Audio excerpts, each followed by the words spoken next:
욥기 31장 1절에서 23절 말씀. 내가 내 눈과 약속하였나니 어찌 처녀에게 주목하랴. 그리하면 위에 계신 하나님께서 내리시는 분깃이 무엇이겠으며 높은 곳의 전능자께서 주시는 기업이 무엇이겠느냐. 불의한 자에게는 환난이 아니겠느냐. 행악자에게는 불행이 아니겠느냐. 그가 내 길을 살피지 아니하시느냐. 내 걸음을 다 세지 아니하시느냐.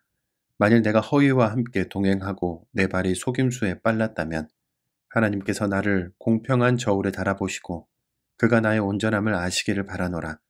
만일 내 걸음이 길에서 떠났거나 내 마음이 내 눈을 따랐거나 내 손에 더러운 것이 묻었다면 내가 심은 것을 타인이 먹으며 나의 소출이 뿌리째 뽑히기를 바라노라.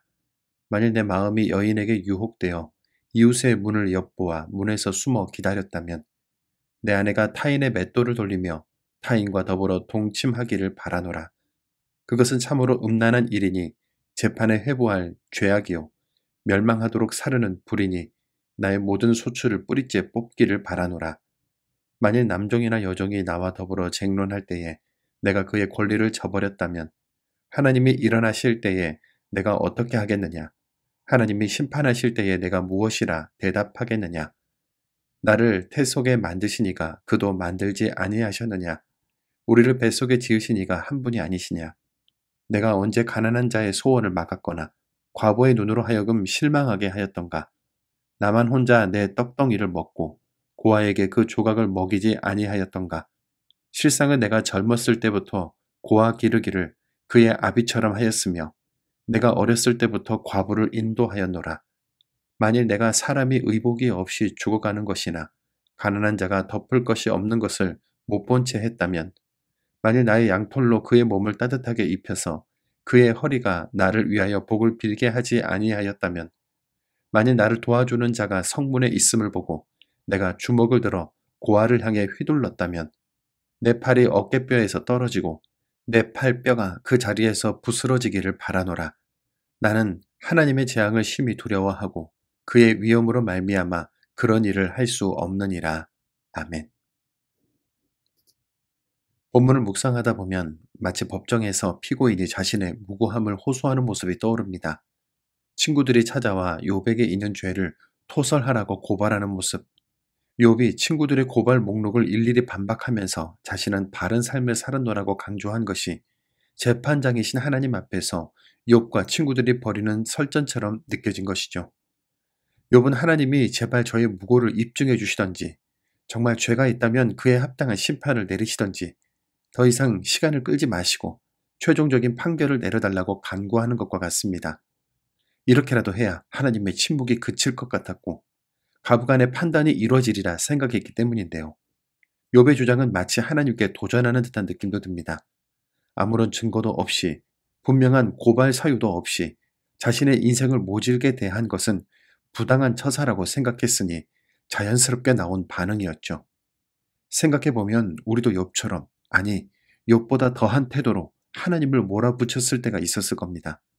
아무리 하나님이어도 왜 내 인생을 이렇게 모질게 대하시냐고, 왜 나에게는 따뜻한 음성과 풍성한 사랑으로 대해주지 않으시냐고, 내가 뭐라고 이처럼 외롭고 곤고한 인생을 살게 하시느냐고 물었던 때 말입니다.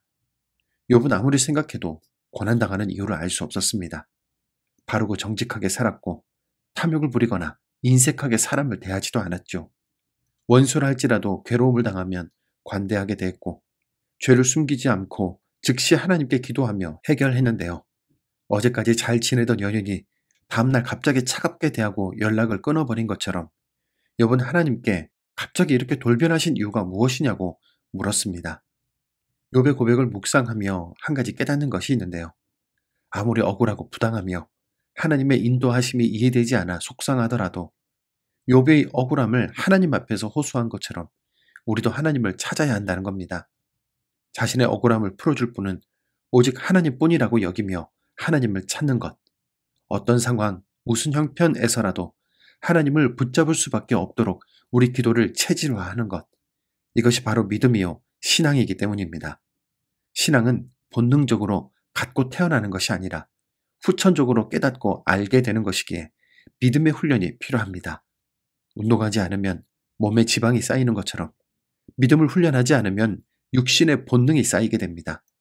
인생을 살다 보면 고난이 닥칠 수도 있고 환난이 나를 쓸어가 버릴 수도 있습니다. 그럼에도 굳건히 하나님을 붙잡고 의식하며 살아가는 사람이 참 믿음의 사람인 것이죠. 바울과 실라를 보십시오. 그들은 빌립보 성에서 복음을 전하다가 귀신 들린 여종을 고쳐주었다는 이유로 매를 맞고 감옥에 갇혔습니다. 하나님, 이게 무슨 일이냐고 따질 법한데도 그들은 찬송했고 결국 감옥 문이 열린 사건으로 간수와 다른 죄수들에게도 복음을 전할 수 있었죠. 고난의 자리가 곧 내 믿음을 증명하는 자리요, 하나님의 역사 자리이기도 합니다.